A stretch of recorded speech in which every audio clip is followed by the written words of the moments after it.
아멘. 요한 서신 강의 15번째 시간 통해서 인사빛 서로 사랑하라는 제목입니다. 우리 한번 따라서 합시다. 인사빛 서로 사랑하라. 우리가 서로 사랑하라고 하는 설교 제목을 우리 요한 서신 강의 10번째 시간을 통해서 서로 사랑하라 이런 제목으로 말씀을 드렸습니다. 그 다음에는 사랑하려면 그 다음에 온전한 사랑 기억하시면 아멘 하시기 바랍니다. 이렇게 해서 사랑이라는 단어가 굉장히 많이 나왔다고 그랬어요. 사장에 사랑이라는 단어가 30번이 언급해졌다는 것을 기억하실 거예요. 근데 우리는 책을 요한 1서를 마치고 요한 2서를 맞이했어요.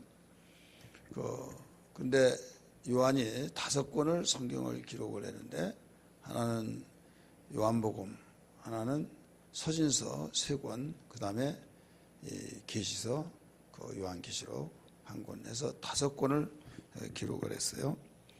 그 가운데 이 서신서는 이미 요한 1서 서론에서 말씀드렸듯이 당시에 이단이 하나 있었는데 그 이단이 뿌리를 내리고 난데 또 이단이 하나 태동을 하고 있어요. 그게 영지주의다. 그래서 요한 1서에서 영지주의를 배격하기 위해서 기록을 했다. 이런 말씀을 드렸습니다. 첫 번째 편지를 띄우고 난 뒤에 해결되기를 원했으나 두 번째 편지에서도 첫 번째 편지에서 해결되지 않아서 두 번째 편지도 영지주의를 해결하기 위해서 편지를 띄웠던 것을 볼 수 있습니다. 오늘 두 번째 서신인 요한 2서를 말씀을 비춰본다고 한다면 어떤 서신이든지 전체적인 최소한도 한 7가지 내용으로 정리를 항상 하고 있습니다. 그래서 신학에서는 이걸 성서 개론이라 이렇게 말을 하는데 성서 개론에는 어떤 것을 가르치냐면 저자가 뭐다, 누구다, 기록 배경이 동기가 뭐냐, 또 연대는 언제 기록했냐, 수신자는 누구냐, 또 발신자는 누구냐, 또 특징이 뭐냐, 그 다음에 기록 목적이 뭐냐, 그래서 내용분의 전체적인 내용을 정리를 해서 그 내용이 뭐냐 이런 식으로 신구약 성경을 전체 개론 대략 공부하는 시간이 있어요. 그래서 구약을 말할 때는 구약 개론, 신약을 말할 때는 신약 개론. 지금은 성경이 하도 좋게 나와가지고 여러분이 가지고 있는 주석 성경이 있잖아요. 거기 보면 서론에 다 나와야 안 나와요? 그게 바로 뭐냐면 성서개론이에요. 당시에 우리가 공부할 때는 그게 없었어요. 그래서 다 받아 적고 그걸 또 적어서 제 성경은 지금까지 성경을 쓰던 것이 그대로 다 보존되어 있는데 신학교 때 사용했던 그 성경에다가 제가 창세기 서론 해가지고 이 개론을 전체 다 이렇게 끊어가지고 맨 끝에다가 풀을 발려서 끼워놨어요. 그랬더니 66장이 이렇게 이 속에 들어가니까 66장이면 120페이지잖아요. 벌써 170페이지 이상 되잖아요. 그런데 그 정도 두께를 여기 속에다가 끼우니까 그것도 이렇게 종이같이 성경같이 얇은 종이가 아니잖아요. 5절지 이런 적이기 때문에 두께가 이렇게 두꺼워진 거예요. 그래서 그거 볼 때마다 참 세상 좋아졌다. 지금은 그렇게 할 필요가 없는데 그걸 깨알같이 연필 뾰족하게 깎아가지고 그걸 다 써서 여기다가 풀 있잖아요. 그 끝에다가 싹 발라가지고 딱 끼워 놓고 그걸 보면 그 성경의 전체를 이제 그걸 모르면 성경의 어떤 배경을 모르니까 지금같이 막 주석도 많고 그게 아니라 당시에 우리나라 주석은 3군데에서 나왔어요. 류영기 박사라고 감리교 신학자인데 그건 자유주의 신학입니다. 그래서 감리교 목사님들 이외에는 잘 보지를 않아요. 그건 완전히 자유주의 신학이기 때문에 그래서 이사야 성경도 저자가 셋이다. 이런 식으로 해서 굉장히 이해가 안 된 그런 이제 주석가입니다.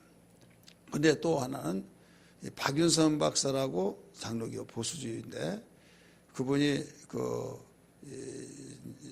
이 주석을 쓰는데 이제 그 부분은 신구약 전체 쓰지는 않았어요. 부분적으로 썼고, 그 다음에 이상근 박사라고 통합 합동측에 그분도 이제 있는데 그건 신약만 이제 썼죠. 그 외에는 어떤 전무한 거예요. 어떤 누구도 말하지 않고 쓰지도 않고, 그래서 독보적인 존재가 됐죠, 한국교회. 그분의 책을 써서 그 주석이 이제 그 외에는 이제 없으니까 거기에서만 이제 다 이제 보게 되고 그게 되죠.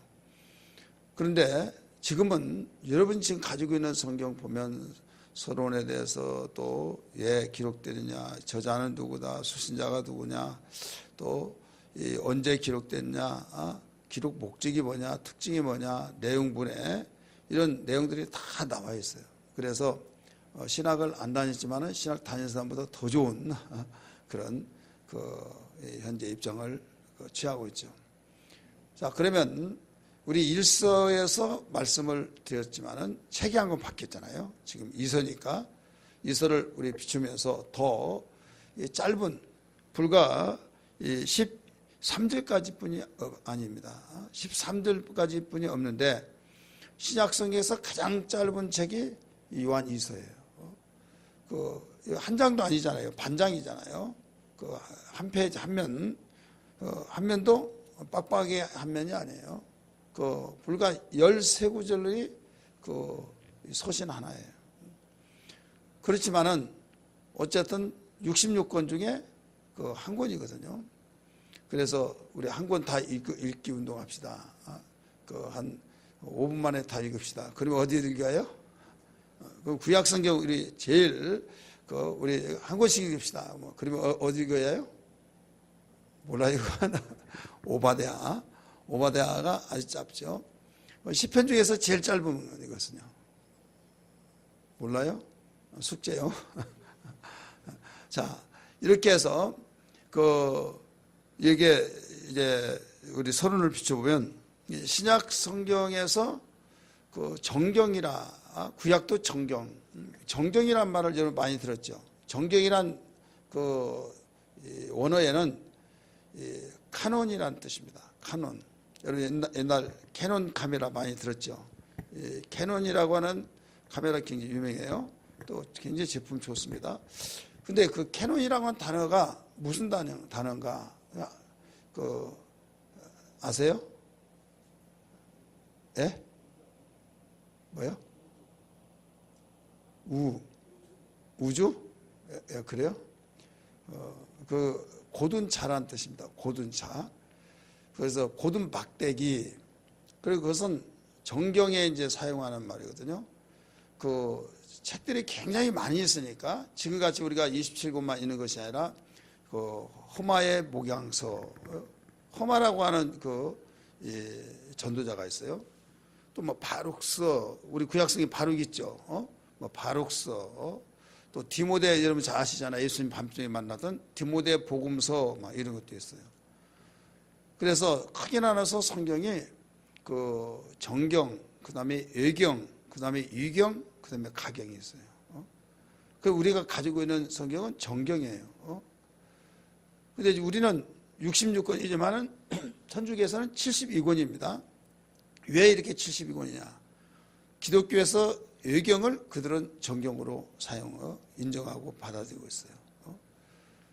그래서 그렇게 되다가 보니까 천주교의 성경하고 우리 기독교 성경하고 66권, 그건 72권이니까 굉장히 많잖아요. 그 이유는 기독교에서 정경에서 떨어져 나가고 인정하지 않는 예경을 갖다가 첨부를 시켰기 때문에. 그러면 이 정경이 어떻게 해서 구성이 됐느냐? 하나님께서 이제 모세 오경을 중심해서 성경이 기록됐잖아요.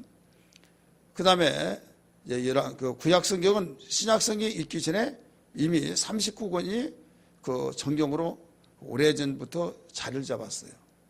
그래서 39권만이 성경이다. 이제 신약에 와서 예수님은 책 한 권도 기록하지 않았잖아요. 이런 가운데 이제 글쓰기 좋아하는 사람은 예수님을 내가 보았던 거, 들었던 거, 깨달았던 것만 여기다 써서 여기저기 다 문서 전도듯이 막 전도지 주듯이 보내는 거죠. 그러니까 그런 내용들이 굉장히 돌고 도는 거예요. 또 누구한테 내가 지금 복음을 전해야겠다. 근데 이미 그가 신앙생활 잘한다는 말을 들었어요. 그러면 그 복음서 대신에 그분이 이런 분에 굉장히 어려움을 당한다더라. 그러면 거기에 처방약으로 그 내용을 편지를 써서 보내는 거예요.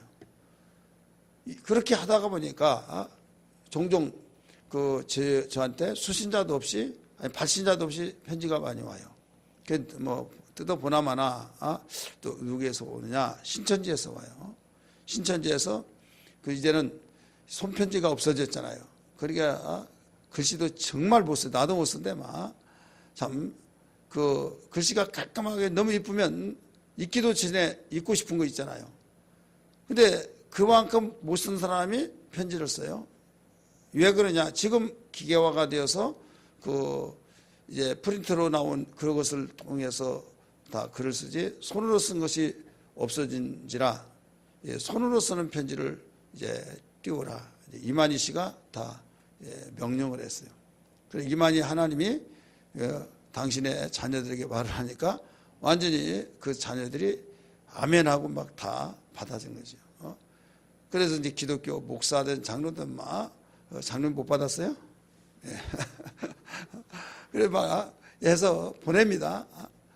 보내가지고 그런 내용들이 있는데 말 되지도 않는 내용들이에요.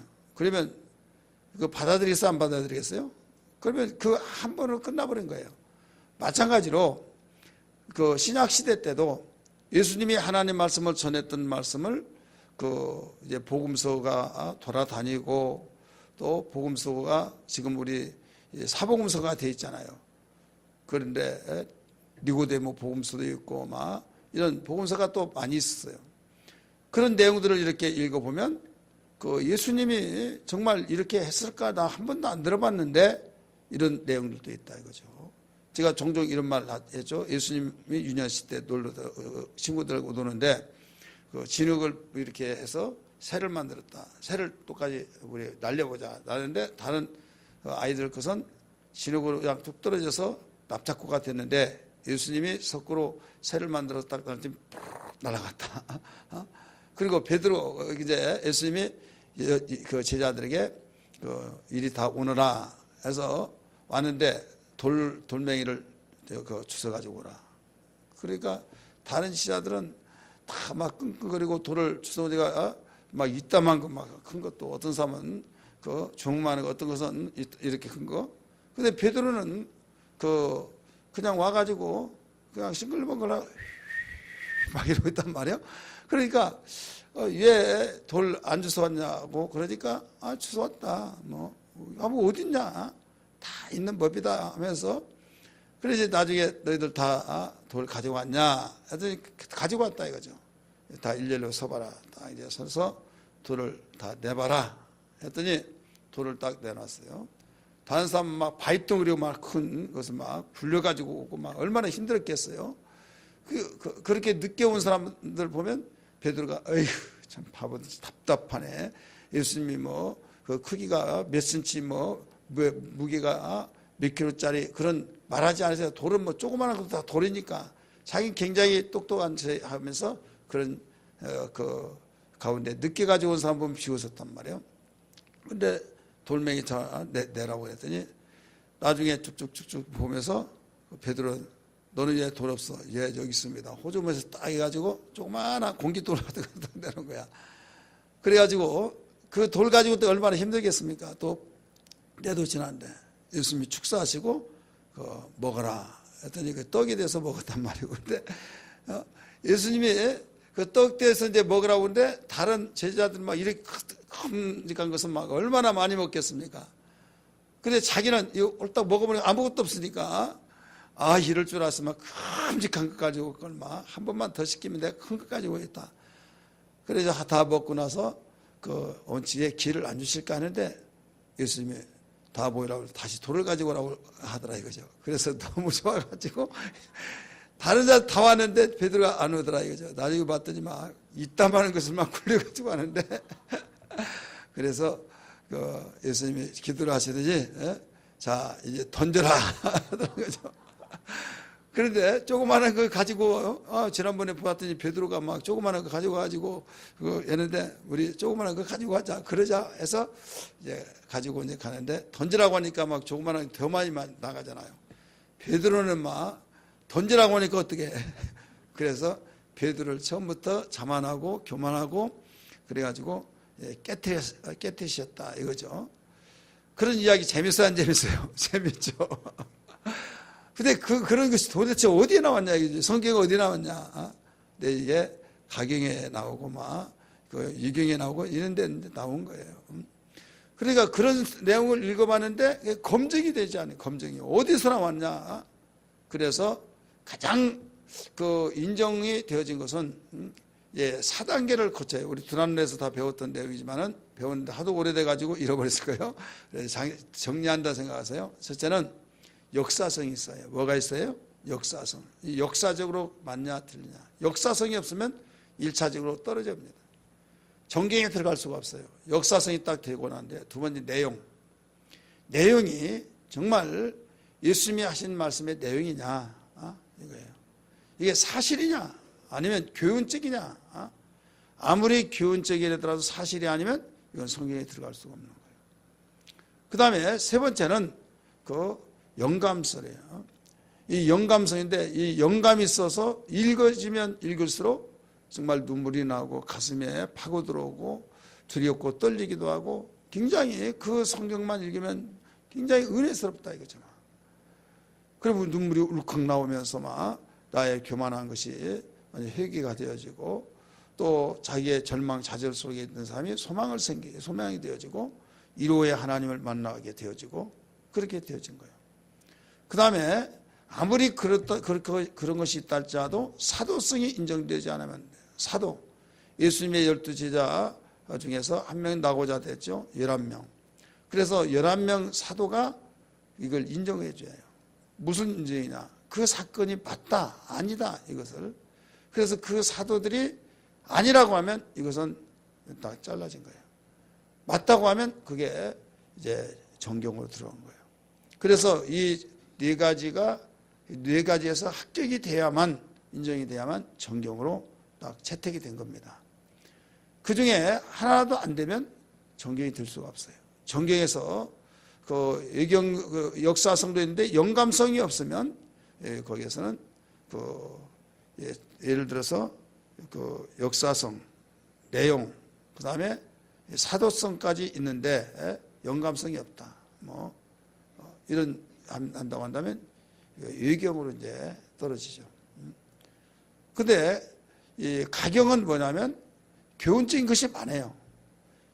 그 세상에 어떤 현인들이 이야기했던 것이 참 교훈적인 거 있죠. 그런 식으로 있다고 한다면 이건 가경이 된 거예요. 이 경은 어떤 목적을 위해서 가르치기 위해서 우화적이고 어떤 없던 것을 만들어서 예수님이 이렇게 좋은 말씀을 하셨다는 것을 의도적으로 하기 위해서 그런 면에서 가르쳐 준 내용들. 그렇기 때문에 이건 사실이 아닌 여기에서 가르치는 목적을 위해서 만들어냈기 때문에 이건 유경이다. 그래서 이런 것들이 처음에 막 짬뽕이 되어가지고 다 있다가 보니까 결국은 어떤 내용들은 해람식으로 다 돌려가면서 봤는데 이해가 안 되는 거죠. 그리고 어떤 것은 다 아는 건데 이런 내용 그래서 읽혀지지 않죠. 근데 어떤 저기는 막 자기가 이 내용을 편지를 받고 너무 은혜 받았다. 그러면 나 편지 좀 보자. 보니까 자기도 은혜 받아. 그래서 돌려가면서 막 편지가 다 달아져서 글씨가 보이지 않을 정도로 계속 돌려가면서 보는 거예요. 그 중에 바울이 보낸 편지들이 그랬어요. 그래서 바울이 보낸 편지들은 예수님이 하신 말씀이 생각이 나고 또 어떤 당시에 해결할 수 없는 것들이 해결이 되어지고 그래서 그 초대교회 그들이 성경이 없는 가운데서 성경이 형성되기까지 굉장히 큰 역할을 하게 된 거죠. 그래서 이런 정경이 되어진 이 정경을 캐논 혹은 카논 이렇게 말하는데 고든 자, 고든 막대기 이 자에 의해서 정경에 의해서 성경이 채택됐다. 이것은 하나님께서 일정한 이런 규정을 영감자들에게 정해 주셔서 허락해 주셨다. 이렇게 역사는 말하고 있습니다. 이렇게 정경에서 신약에서 가장 짧은 그 책이 요한 이서다. 기록자는 누구냐? 요한에서 말씀을 본문에서 가르쳐 준 것처럼 사도 요한이다라고 가르쳐 주죠. 1절 보세요. 장로인 나는 이렇게 나오죠. 장로인 나는 여기서 사도 요한이 왜 장로냐? 베드로도 나이 먹으니까 장로. 사도 요한도 나이 먹고 장로. 그래서 장로, 목사 또 그 사도 같은 사람들인데 예수님 제자로서 따라다니면서 주님과 함께 사역하고 할 때는 사도였어요. 그들이 이제 주님이 내 양을 치라, 내 양을 먹이라 이렇게 해서 베드로도 주님의 양을 치고 그랬잖아요. 그때는 이제 목사가 된 거예요. 목사로서 이제 은퇴하고 이제 후배들을 양육하고 이제 그럴 때 장로가 된 거죠. 그래서 장로는 그 권위자라는 뜻입니다. 늙은 자, 권위자. 늙은 자가 뭐 권위 있냐? 천하게 여기는데 그 말이 아니라 연륜이 많고 또 모든 것을 해박한 지식을 가지고 지혜를 가지고 또 그 유경험자로서 선배로서 이제 그 말을 한마디 한마디 할 때마다 모든 문제들이 해결되지고 그래서 장로라고 이렇게 말을 하죠. 특별히 베드로전서 같은 경우는 뭐가 나오냐면 나도 함께 장로된 자다. 그러면서 5장 1절에서 5절까지 보면 거기에 어떤 말씀이 나온가 하면 약물을 치되 부득이함으로 하지 말고 더러운 일을 위해서 하지 말고 자원하는 마음으로 하라. 이런 말이 나오죠. 그리하면 목자장이 나타나서 시들지 않은 면류관을 주리라. 이런 말씀이 나와요. 나도 함께 된 장로다. 이렇게 가르쳐 주죠. 누가 그렇게 말했어요? 베드로가. 사도 요한도 그랬잖아요. 그러니까 이런 장로는 은퇴하고 이제 권위자로서 후배들을 양육하고 가르치고 존경받으면서 문제가 해결되지 아니한 문제들을 모두 다 수습해주고 이런 이제 역할을 하게 된 거죠. 이만큼 사도 요한은 이제 굉장히 나이가 많이 먹고 이제 1세기를 다 2세기가 이제 돌아올 무렵에 이런 서신들을 쓰고 이렇게 되었죠. 그래서 장로인 나는 이렇게 하면서 이 저자가 누구냐? 사도 요한이라는 걸 가르쳐 주고 있어요. 그래서 수신자는 누구냐? 여기서 가르쳐 준 것처럼 나는 택하심을 받은 부녀와 그의 자녀들에게 편지하노니 이게 수신자예요. 택하심을 받은 부녀와 그의 자녀들. 요한 이서를 썼는데 편지 형식으로 썼단 말이에요. 누가 받느냐?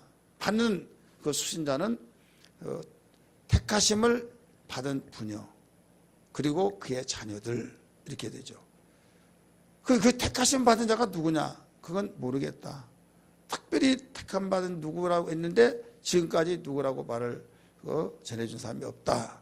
이렇게 말하는 신학자가 있고 또 하나는 어떤 게 말하고 하면 예수 믿는 믿는 자들은 다 특별한 분열이다. 이렇게 믿는 자매들. 그래서 누구나 예수 믿는 사람들은 다 특별한 하나님의 택하심 받은 분이다. 그리고 그의 자녀들에게 이 서신을 기록했다. 이렇게 가르치고 있습니다. 그 다음에 기록 연대 및 장소는 어디에 쓰느냐? 기록은 사도 요한이 일서를 기록할 그 무렵. 그래 일서를 기록한 무렵은 85년에서 95년경입니다. AD 85년에서 95년경에 일서를 써서 보내고 난 뒤에 곧바로 이서를 썼다. 이렇게 학자들은 말하고 있습니다. 어디에서 기록했냐? 에베소서에서 기록했다. 이렇게 가르쳐주고 있어요. 기록 목적은 뭐냐? 기록 목적은 요한 1서 기록한 때와 같이 마찬가지로 기록할 때는 영지주의들이 태동하고 있을 때 거기에 물들지 아니하기 위해서 기록을 했다. 이렇게 가르쳐주고 있습니다. 이 그리스도인들이 이단에 거기에 막 빠져들어가고 한 번도 안 들은 것을 들으면 처음에는 뭐 그런 것이 있어 하다가 조금 호기심이 있고 의심한 자들이 또 호기심을 갖고 거기에 빠져들죠. 신천지에 빠져드는 사람이 어떤 사람이냐? 기독교에서 환멸을 느낀 자. 또 내가 알려고 하는데 막 무조건 믿으라. 그러면 나는 알려고 하는데 믿으라고 하니까 가르쳐주지도 않고 그런 사람들이 빠져들어간다 이거죠. 그래서 기독교에 대해서 부정적으로 생각하는 사람들, 또 배우려고 하는 사람들, 더 나가서 어떤 퀘션을 가지고 그게 풀려지지 않으면서 누구한테 물어보더라도 너무 깊이 들어가지 마. 무조건 믿어. 그러면 그게 더 궁금하고 성격상 그게 해답이 되어지지 아니할 때는 진도가 나가지 못한 사람이 있잖아요. 그래서 그런 사람들은 굉장히 위험할 수 있죠. 예를 들어서 우리 이명 집사님 같은 분은 굉장히 파고 들어간 거 그거 있죠. 해답이 되려면 진도를 간다가는 이런 경우에 굉장히 위험한 사람입니다. 왜 위험한 사람이냐? 그거 해결하려고 하다 보면 신천지 같은 사람도 접근할 수도 있어요. 왜 그런가 하면 도대체 이게 뭐야 하고 이것도 모르냐고 하면서 딱 이야기하면 또 오직 성경 하잖아요. 그러면 성경 찾아서 하다가 보니까 그 성경에 다른 데서 말한 것도 아니라 성경에서 이야기하니까 그렇구나 이제 할 수도 있단 말이에요. 근데 그게 어디에서 나왔냐? 이 요한일서를 기록할 이때부터 벌써 그런 일이 일어난 거예요. 그래서 영지주의가 곧바로 태동하면서 그런 사람들이 계속 아직 이단이라고 정확하게 뿌리를 내리지 아니했는데도 불구하고 넘어가고 있는 거예요. 그래서 여러분들에게 말씀드렸던 것처럼 우리가 전도하고 열심히 전도하는 거 그거 중요한데 잘 키운 것 전도해서 한 영혼을 구원시킨 거 그거 못지않게 중요하구나 해가지고 사도들이 전체 뜻을 모아진 거죠. 그래서 야고보 서신에서도 이단에 대해서 가르치고 또 유다 서신에도 가르치고 요한 1서에도 가르치고 바울도 또 그렇게 가르쳤잖아요. 그러니까 사도들이 똘똘 뭉쳐서 이제 복음을 전가하는 거기에서 어떻게 보면 중단되어진 것 같기도 하고 어떻게 보면 같이 나가면서 이단에 대해서 경계성을 굉장히 강한 것을 볼 수가 있습니다. 그런데 오늘날 주님이 오실 때가 다가갈수록 그 악한 자들이 드러난다고 하는데 오늘 이 시대가 바로 그렇죠. 전에는 부끄러워서 이름도 내지 않고 그랬는데 지금은 드러내놓고 하잖아요.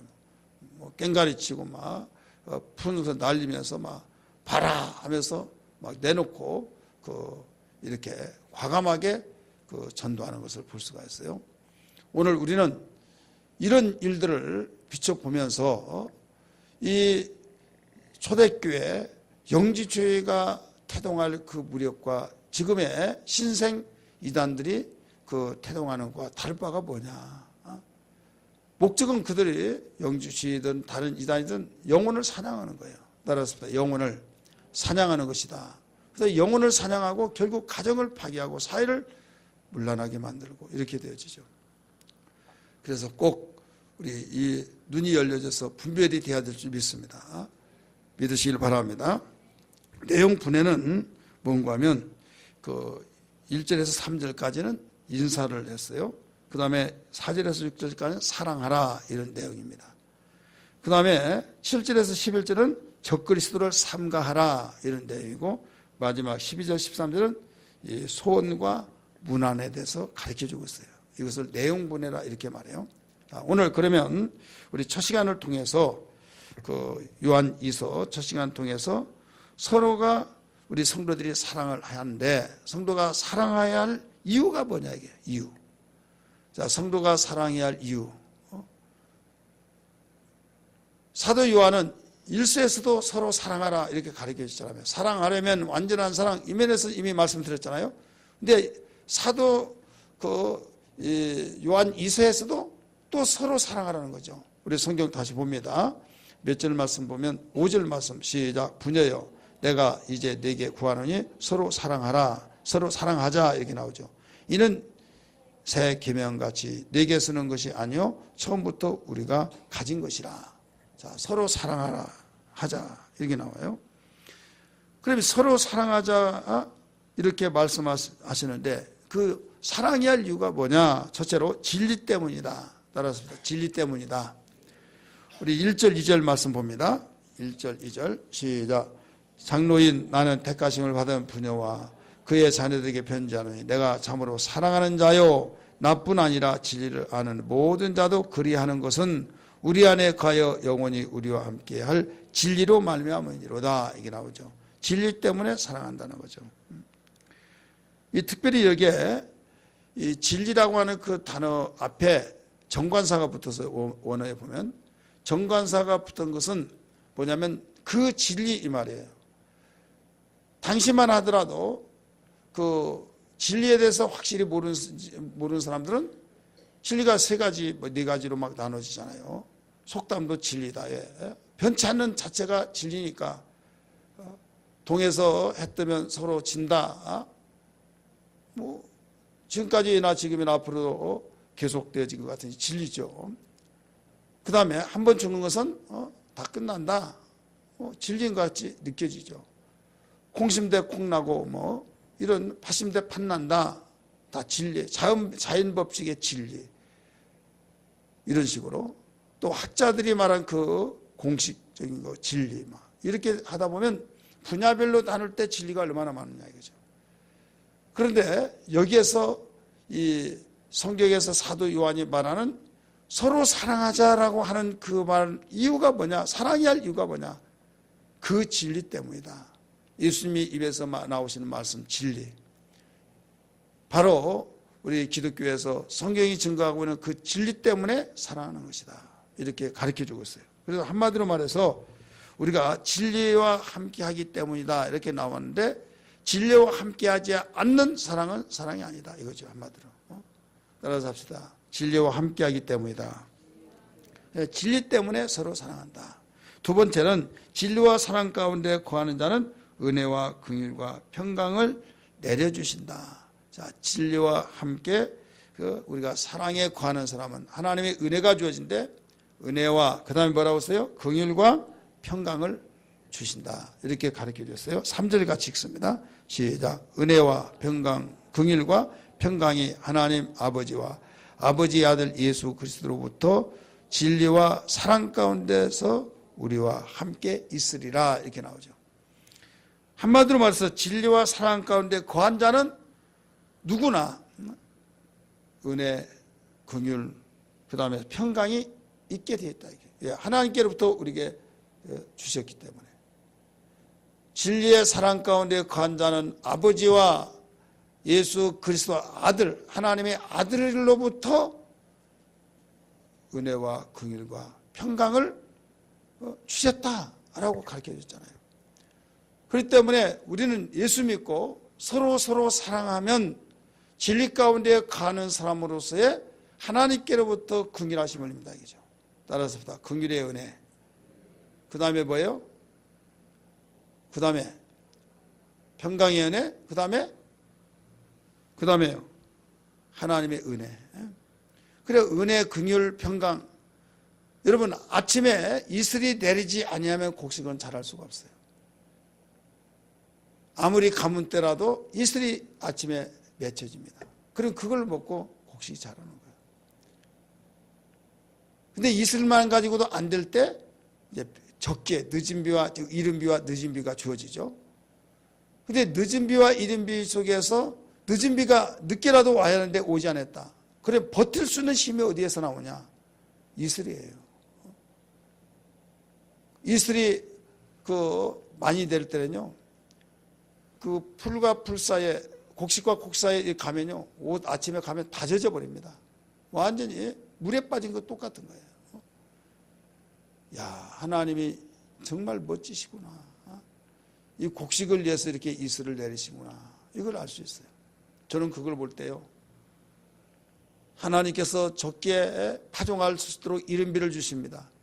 그 다음에 농부가 애타고 막 정말 이제 일주일만 지나지 비 오지 않으면 이제 곡식 망친다 막 하고, 양수기를 동원시켜서 지하수 파등을 품어 올리고, 언젠가는 막 기우제 지내고 막 그런 사건이 일어났잖아요. 이건 뭐냐면 농부의 가장 희망적인 것이 곡식 잘 된 건데, 그 때가 비가 오지 않는다 이거죠. 그럴 때 농부의 마음이 타고 들어가는 그 마음. 그래서 지금이니까 이 양수기를 동원시켜서 지하수를 사용하고 그랬지만은, 옛날에는 그냥 하늘에서 비 오지 않으면 끝나는 거예요. 과학이 이렇게 무섭게 우리의 두뇌 속에서 땅 속에는 물을 끌어올려서 사용하는데 지하수도 안 나올 경우가 있다 이거죠. 그러니까 이제는 지하수도 해결되지 않고, 저수지가 막 거북이 등가죽처럼 다 짝짝 갈라졌고, 강이 마르고, 이거 어떻게 하겠냐. 과학이 아무리 발달됐더라도 이거 해결할 수 있습니까? 해결될 수 없죠. 이때 마지막 기대한 것이 뭐냐, 늦은 비예요. 따라서 늦은 비. 이 늦은 비인데, 이 늦은 비로서의, 늦은 비를 강구하는 그 가운데는 이슬이 해결할 수 없다는 거예요. 그래서 나중에 적기에 비가 올 때, 아이고 하나님, 아버지 이제는 살았다 이렇게 되죠. 여기에서 개개인으로 볼 때는 바로 이슬과 같은 은혜고, 객관적인 면에서 볼 때는 민족적인 공동적인 면에, 공동체인 그런 면에서 볼 때는 이 늦은 비. 어쨌든 하나님께서 주시지 아니하면 살아갈 수 없는, 사람이 노력만 가지고 되지 않는다 이게. 노력은 씨를 뿌리고 가꾸는 거기까지지만은 적기에 해를 빛을 주시고 비를 주시는 이 늦은 비 혹은 이슬, 이것은 하나님께서만 허락하시는 거예요. 세상을 살아가다 보면 이 은혜가 있어야 된다 이거죠. 따라서 합시다. 은혜가 없이는 살 수가 없어요. 근데 은혜가 어떤 자에게 주어지느냐, 바로 진리 가운데 가해서 서로 사랑하는 사람에게 하나님과 그의 아들 예수께로부터 은혜와 긍휼과 평강이 주어진다라고 가르쳐 줬어요. 그렇기 때문에 사랑하지 아니하면, 다른 말로 말한다면 진리를 통한 사랑이 아니고서는 하나님의 은혜를 받을 수 없고, 하나님의 긍휼하심을 받을 수도 없고, 평강이 있을 수도 없다 이거죠. 여러분, 똑같이 왕입니다마는 사울은 어땠습니까? 사울은 은혜가 주어지다가 끝나버렸어요. 끝난 것이 왜 끝나? 긍휼이 없으니까 끝나는 거예요. 하나님의 은혜를 주시는데 나중에 긍휼이 없으니까 그걸로 딱 끝이 나서 늦은 비가 주어지지 않죠. 긍휼이 되어질 때 늦은 비가 주어져요. 그러면서 그 늦은 비로서 비가 팍 올 때 마음이 얼마나 편안하겠습니까? 불안하고 초조하고 이제 농사 끝났다라고 할 때, 이게 적기다, 이게 바로 위기다라고 했을 때, 문제가 해결됐을 때 얼마나 평안이 있냐 이거죠. 근데 이것이 어디에서부터 온다고 그랬어요? 아버지와 그의 아들 예수께로부터 은혜와 긍휼과 평강이 주어진다. 어떤 자에 한해서요? 어떤 자에 한해서? 어떤 자에 한해서요? 진리 가운데 서로 사랑하는 자에 한해서. 우리 다시 한번 읽습니다. 3절 시작. 은혜와 긍휼과 평강이 하나님 아버지와 아버지의 아들 예수 그리스도께로부터 진리와 사랑 가운데 우리와 함께 있으리라. 그래, 우리는 서로 사랑하는 그 사람이 얼마나 소망이 있다는 걸 알아요. 서로 사랑하지 아니하고 신앙생활한다. 등 돌리고 신앙생활한다. 고개 돌리고 신앙생활한다. 내가 평상시에 아무도 모르지만은 정말 말하기도 싫고 나만 안 보면 됐지 하면서 그냥 간격이 생긴다 이게. 그럼 기도가 안 되는 거예요. 평안이 있을 수가 없죠. 가장 먼저 평안이 사라집니다. 그 다음에 하나님께로부터 긍휼함을 받을 수 없고, 긍휼함이 없으니까 은혜가 주어지지 않죠. 그래서 예수님이 주님 가르쳐준 기도에서도 죄를 용서해 주라는 거죠. 그래야 네가 죄를 용서받는다. 용서해 주라. 서로 사랑하라는 거죠. 이게 되어지지 않냐고는요, 은혜 생활을 할 수가 없는 겁니다. 따라서 합시다. 은혜 생활. 어떻게 하여? 진리 가운데서 서로 사랑하는 때. 이게 주어져요. 진리 가운데서 서로 사랑하지 아니하면 이게 은혜 생활을 할 수가 없다. 자, 우리는 서로 사랑해야 할 그 이유가 뭐다고 그랬어요? 질 때문이다. 우리는 진리로 하나로 뭉쳐졌고, 진리 때문에 우리의 공동체가 이루어지고, 진리 때문에 우리는 구심력이 생겼고, 진리 때문에 우리가 서로 사랑하고 있다는 걸 성경은 가르쳐주고 있어요. 의심 없이 믿으시면 아멘 하십시다. 그럼 이제는 우리가 사람이기 때문에 서로 감정이 안 좋을 수도 있고, 의견이 다를 수도 있고, 또 나를 이해해 주지 않고 나에 대해서 안 좋은 어떤 중상모략 아닌 헐뜯는 이런 소리가 들려질 수도 있고, 그러면 감정이 있기 때문에 기분 좋을 사람 하나도 없어요. 그래? 기분 되게 나쁘다 이거죠. 나쁘면서 그 사람 보기도 싫어. 그 사람 정말로 얼굴 쳐다보면 모든 은혜 받은 거 다 쏟아버린 것 같고, 어떻게 할 거냐 이거예요. 그래도 사랑하라고 했으니까 이기야지 안 돼. 왜 안 되냐? 보면 그 생각이 팍 일어난다 이거죠. 그래서 극단적인 생각을 어떻게 안 좋아하십니까? 여기만 꼭 하나님 계신 교회인가? 이렇게 해서 씨름하느니 다른 데 가서 신앙생활 열심히 잘하면 됐지 뭐. 그게 나도 좋고 그도 좋고 교묘하게 그런 생각이 나요. 저는 목회하면서 그런 상담을 종종 받았어요. 저는 한결같이 말합니다.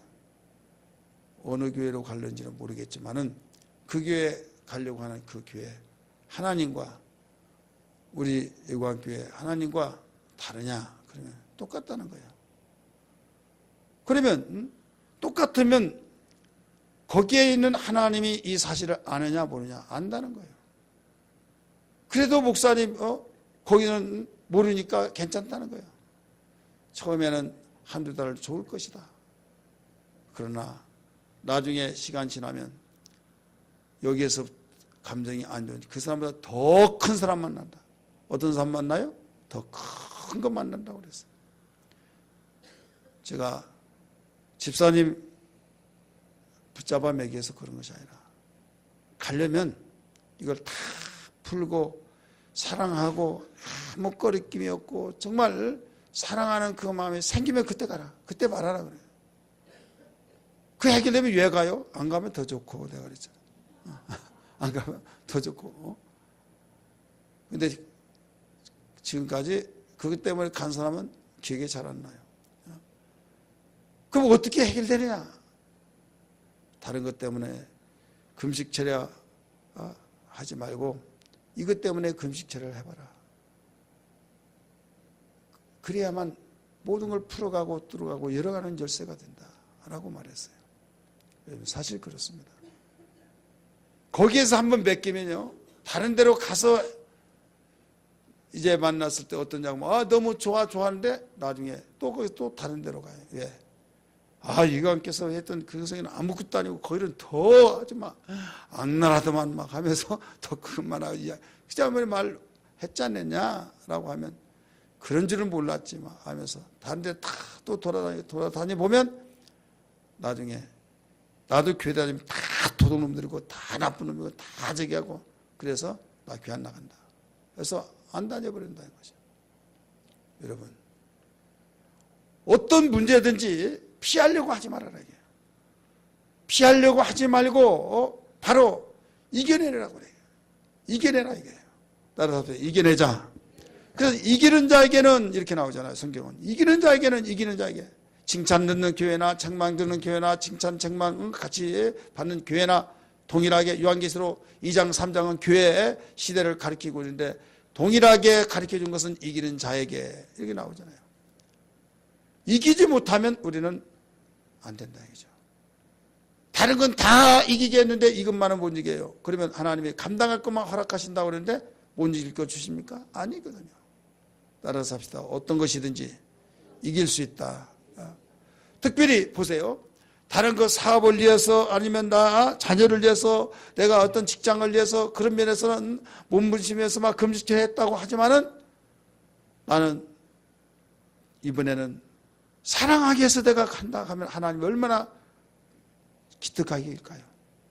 다른 것 때문에 한 것이 아니라 그 사랑과의 사랑하기 때문에 사랑하기 위해서 하나님이 원하시기 때문에 이것 아니고는 내가 다음 단계 하나님이 엄청난 나를 향해서 기대하시고 축복하시려고 하는 그 축복을 받지 못하게 그런 악한 마귀는 지금 나를 진을 치고 있는데 내가 속지 않겠다 하면서 사랑하기 위해서 그렇게 사생결단하고 기도한다고 한다면 하나님이 안 들으시겠느냐 이게요.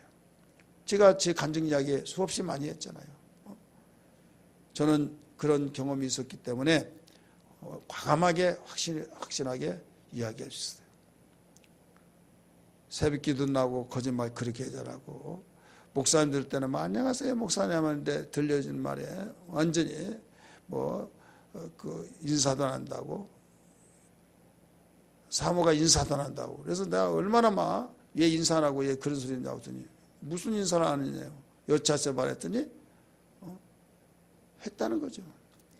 그러면 그 집사님이 그 거짓말하냐 그러면 당신은 나오고 살면서 나를 못 믿고 그 사람 말 믿느냐. 사모님은 삽니다 또 속상해가지고 또 상처받고 그래서 이거 안 되겠다. 개척 초창기인데 처음부터 확실히 교육을 시키고 나가겠다. 해가지고 다 오라고 그랬어요. 누구한테 들었냐? 누구한테 들었냐? 3자 대면을 했다고 그랬잖아요. 3자 대면인데 그 사람이 말했던 사람이 잘못했다는 거예요. 무릎 다 꿇고 잘못했다고. 그래서 수습이 다 된 줄 알았는데 나중에 또 들리는 말이 목사님이 내 앞에 무릎을 탁 꿇고 잘못했다고 싹싹 빌었다고. 그러면서 또 이제 그렇게 나가는 거예요. 야, 이건 해결책이 아니에요. 이긴 줄 알았더니 이긴 것이 아니에요. 그래서 제가 그때부터 3자 대면 주님 오실 때까지 내 생명까지 절대 안 하겠다. 왜? 이긴 것이 아니더라 이거죠. 그런데 새벽에는 나와서 저게 맨 앞에 앉아가지고 나 찾아보는데요. 꼴도 보기 싫은 사람이 딱 앉아있어요. 차라리 안 나왔으면 좋은데 막 평안하다가 설교 딱 하려고 하면 딱 보면요. 차라리 안 나왔으면 얼마나 편안하겠습니까? 막 맑은 물이 다 휘어져가지고 구정 올라오듯이 그 감정이에요. 설교도 안 되더라니까요. 기도도 안 되고. 나중에는 하나님께 이런 기도했어요. 하나님, 난 사랑에 대한 설교를 하려면 이 문제가 해결되었는데 이 문제가 해결되지 않고는 다른 설교를 다 할 수 있지만 사랑에 대한 설교를 할 수 없습니다. 하면서 제가 작전 기도를 했어요. 일주일 동안 다른 기도 다 잘라버리고 그 사람 사랑하기 위해서 그 기도만 했어요. 그 기도를 했는데 막 이제는 용서할 것 같고 사랑할 수 있을 것 같고 아무 이상이 없을 것 같아서 또 새벽에 딱 일어나서 보면 또 앉아있는데 또 팍 올라오는 거예요. 이게 이틀 가도 올라오고 3일 가도 나흘 가도 닷새 가도 일주일 되더라도요. 작짓기도 일주일 되는데 그래도 안 되는 거예요. 안 보일 때는 기도할 때는 사랑할 것 같아요. 근데 눈에 보여버리니까 또 팍 올라오는 거예요. 그래서 그러니까 그 사람 때문에 나 교회 안 나간다고 하는 그 말이 이해가 되더라고요. 그래서 작전 기도는 안 되겠고 이제 금식하겠다. 그래서 금식을 했어요. 금식하고 그를 위해서 기도해서 사랑할 수 있는 마음이 막 여기서 용소돔 치듯이 올라오더라고요. 나중에 또 새벽 기도한다 해서 보면 또 올라오는 거예요. 이틀 돼도 3일 돼도 4일 돼도 금식 4일 5일 참아 이게 해결 가능성이 안 보인 거예요. 기도할 때는 된다니까요. 사랑할 수 있을 것 같아요. 보는 순간에 또 올라오는 거예요. 누가요? 제가 그랬다 이거죠. 다른 사람 말고. 그때 제가 그것 때문에 엉엉 울면서 기도했을 때 느낌이 이상해요. 갔더니 나를 확 깨어나주면서 다독거리주면서 사랑한대 종아, 내가 다 한다, 다 한다 그러면서 다독거리주는 그것이 체온적으로 느끼면서 형상은 안 보이는데 뭔가 큼직하고 아주 나를 꽉 그냥 다독거리주는 느낌이 난 거예요. 그러면서 내가 단다는 거죠. 그 마음이 평안하면서 울컥하면서 막 엉엉 울기 시작했어요. 엉엉 울기 시작하는데 나중에 사모님이 목사님 시간 됐어요. 그래서 여기 나와서 설교하려고 보니 또 이렇게 앉아있어요. 옛날 같으면 팍 올라올 텐데 너무 이쁘게 보인 거예요. 너무 이쁘고요. 그래서 그래서 기도하라고 했구나. 그래서 그때부터 차라리 안 나왔으면 좋겠다 그 마음이 아니라 그동안에 나와준 것만으로도 고맙고 감사하고 그래서 이것은 반드시 기도할 때는 시간이 언제 해결되냐 그건 있지만 해결되지더라 이거죠. 믿으시길 바랍니다. 그 뒤로부터 기도가 잘 되고 마음의 평안이 있고 그 다음에 하나님의 긍휼하심을 받고 하나님께로부터 은혜 주신 걸 경험하게 되고 여러분 아무것도 아닌 것 같지만요 서로 사랑하라고 하는 그 말이 얼마나 중요하죠. 만약에 여러분이 교회 생활 가운데나 집안에서나 어떤 여러분의 이 관계 속에서 이 격이 생긴 서로 사랑하라고 하는데 사랑하지 아니했다고 한다면 하나님의 은혜와 긍휼과 평강 여기 나오잖아요. 하나님과 그의 아들 예수께로부터 은혜와 긍휼과 평강이 진리 가운데 함께 계시리라 라고 나오잖아요. 거꾸로 말한다면 마음에 평강이 없고 사랑하기 전에는 절대로 하나님의 긍휼하심을 입을 수도 없고 결국 은혜를 받을 수 없더라 이거죠. 순서대로 만나면 은혜를 받지 못하니까 긍휼함도 받지 못하고 평안도 없고 대표적인 면에 누구냐? 사울이었어요. 사울은 회개하고 바로 또 다윗을 죽이려고 하고 그러니까 그는 하나님의 긍휼하심을 받지 못하고 그 길로 끝난 거죠. 그러나 다윗은 오직 사랑하고 옷자락을 잘라버린 것도 그게 너무 길어서 회개하고 그랬잖아요. 기름은 종을 죽일 수 없다고 해서 만류하고 그러나 내가 죽일 수 있는데 죽이지 않았습니다라고 하는 증거를 내세우기 위해서 옷자락을 잘랐는데 그것마저도 회개했다. 그럴 때 하나님이 그 마음은 평안을 주셨고 긍휼하심을 입게 주셨고 은혜를 무한하게 주신 것을 믿으시길 바랍니다. 할렐루야. 그래 우리는 어떤 가운데서도 서로 사랑해야 할 이유는 그 진리와 사랑 가운데 거하는 자는 은혜와 평강, 그 긍휼과 이 평강이 있기 때문이다. 마지막 세 번째는 우리의 사랑은 진리, 곧 말씀에 근거해야 된다. 따라서 우리의 사랑은 진리에 근거해야 된다. 곧 말씀에 근거해야 된다 이거요. 3절 하반절 말씀 봅니다.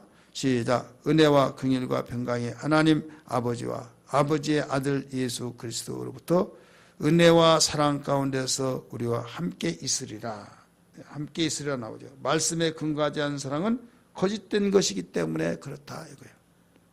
그래서 4장 6절은 진리를 행하는 것이 무엇냐 이걸 가르쳐주고 있어요. 4절에서 6절까지 이 말씀 진리를 행하는 것은 무엇을 가르쳐주냐? 이것은 서로 사랑하라 이걸 가르쳐주고 있는 겁니다. 따라서 서로 사랑하라. 4절에서 6절에서 가르쳐준 그 진리를 행하는 것은 뭐냐? 이것은 서로 사랑하라. 서로 사랑하자. 이걸 가르쳐 준 건데 서로 사랑하는 것은 그 무엇을 강조하고 있느냐? 원래부터 하나님께로부터 나왔다 이거죠. 우리 새 계명 말씀 많이 들었죠. 예수님이 내가 너에게 새 계명을 주노니 요한복음 14장에 나오잖아요. 요한복음에 13장 34절에 우리 한번 찾아볼까요? 13장 34절.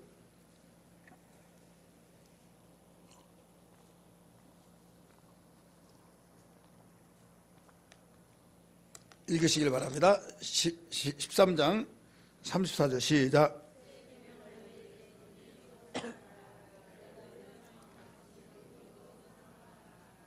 아멘. 예수님이 새 계명을 내가 너에게 주느니 하면서 새로운 계명을 준다는 거죠. 새 계명. 그러다가 보니까 새 계명 반대는 뭐예요? 헌계명. 그렇잖아요. 그러다 보니까 예수님이 새 계명 준다고 하니까 사랑은 새 계명이다. 그러면 사랑이 예수님 때부터 시작됐습니까? 아니잖아요. 이미 율법에서는 사랑을 강조하고 있어요. 그래서 여기 4절에서 6절까지 강조한 것은 뭐냐면 서로 사랑하자 이 내용인데, 이 서로 사랑하자고 하면서 너희들이 새 계명에 대한 말씀을 들었다. 누구로부터 들었어요? 예수께로부터 들었잖아요. 이 새롭게 사랑하자고 하는 것을 예수님이 강조하기 위해서 새 계명이라고 하는데, 없는 것을 사랑하자고 하는 그 말로 오해할까 봐 그래서 너에게 새 계명이라고 하는 것을 내가 설명하겠다 이거예요. 한번 같이 봅니다. 6절. 또 사랑은 이것이니 우리가 그 계명을 따라 행하는 것이요.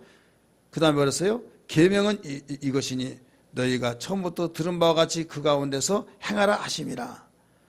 그래서 새 계명과 같이 너희 생각하지 말고 이미 처음부터 성경은 가르치고 있다. 우리 성경 모두 다 봅니다. 레위기 19장 18절. 율법입니다. 레위기 19장 18절.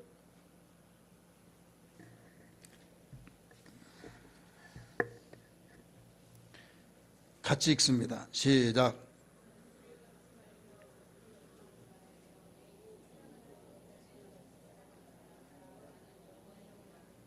아멘.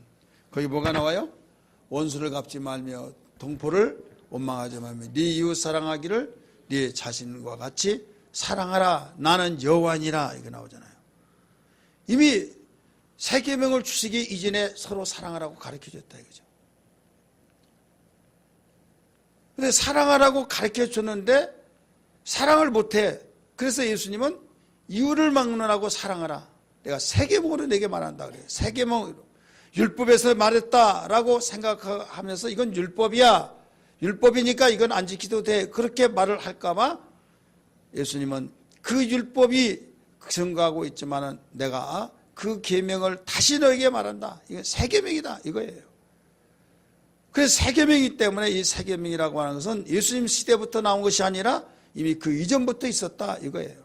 레위기 19장 18절에서 보니까 벌써 율법에서 가르쳐주고 있잖아요. 오늘 우리는 마태복음 22장 36절에서 40절 말씀 보면 거기에 사랑에 대해서 잘 가르치고 있죠. 마음을 다하고 성품을 다하고 뜻을 다하여 주 너희 하나님을 사랑하라. 이는 크고 첫째 되는 계명이다. 이웃도 네 몸과 같이 사랑하라. 이런 말씀들을 가르치고 있어요. 우리 모두 다 함께 여러 가지 문제들이 많이 있지만은 모든 문제를 해결할 수 있는 열쇠는요, 은혜 받으면 돼요. 따라서 은혜 받으면 해결의 열쇠가 된다. 은혜 받고 아무리 없더라도 하나님의 긍휼하심을 받으면, 내가 어리고 힘들 때 하나님 나를 불쌍히 여겨주세요. 그러면 하나님의 긍휼하심 받으면 해결책이 다 나타난다 이게요. 지나가는 사람이 볼 때 불쌍히 여기면 그에게 뭐라도 주고 그에게 특별히 관심을 쏟으면서 그를 돌보려고 하고 그러잖아요. 근데 싸늘해져 버리면, 예민해 버리면 그는 죽는 거예요. 그러나 불쌍히 여김을 받은 그 사람은 살 길이 있듯이, 사람의 손길도 그러하거늘 하물며 하나님의 손길에 긍휼하심을 받지 못한다고 한다면 어디에 손을 내밀겠냐 이거죠. 우리는 모두 다 가시적인 눈에 보이는 것만 생각하기 때문에 먹는 거, 입는 거, 쓰는 거 이런 것들이 쌓여있는 것이 많으면 많을수록 거기에 비례해서 복 많이 받았다고 생각하는데, 이것은 초계와 같다고 그랬습니다. 불타면 없어져 버리고 뭐에서 날아가 버립니다. 불은 날아가 버린 거예요. 하루아침에 뉴스 보면 어디에서 불났다 어디에서 불났다 막 해서 수없이 불남으로서 모든 것이 다 그 많은 돈들이 다 없어져 버리고 문제 되어지고 죽고 막 이런 얼마나 많습니까? 내일 일은 아무도 모릅니다. 한 가지 중요한 것은 그 위경 속에서도 건지심을 받는 자들이 있다 이거죠. 이 모두 그런 사람들은 긍휼하심을 입은 사람이에요. 그리고 마음의 평안이 얼마나 중요한가.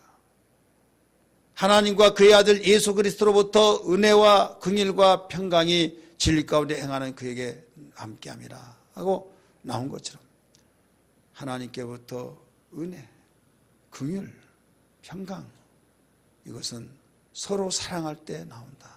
할렐루야. 그래서 사랑이 이렇게 중요하다는 것을 사도 요한은 강력하게 가르쳐주고 있습니다. 오늘 시간에 우리 기도할 때 하나님 사랑의 능력을 주옵소서. 이것은 사랑하고 이것은 사랑하지 못하고 이렇게 하지 않게 하시고 가장 가까이 가정에서부터 시작해서 또 우리 셀 식구들끼리 기관 우리 교회 안에서 이웃에 모두 사랑으로 모두 하나 되어 나가는 삶이 되게 하여 주옵소서. 그런 기도 되기를 주님으로 축원합니다. 이 문제가 해결되지 않으면 우리는 이미 강조했던 것처럼 마음이 평안할 수가 없죠. 긍휼하심을 입을 수 없죠. 은혜 받을 수가 없어요. 은혜 받기를 원하시면 아멘 하십시다. 하나님께로부터 긍휼하심을 받기를 원하시면 아멘 하시기 바랍니다. 마음의 평강이 있기를 원하시면 아멘 하세요. 오직 무엇밖에 없어요? 서로 사랑하는 길밖에 없어요. 그래서 이 모든 문제를 풀어가는 열쇠를 깨닫고 우리 기도하는 귀한 밤 되기를 주의 이름으로 축복합니다.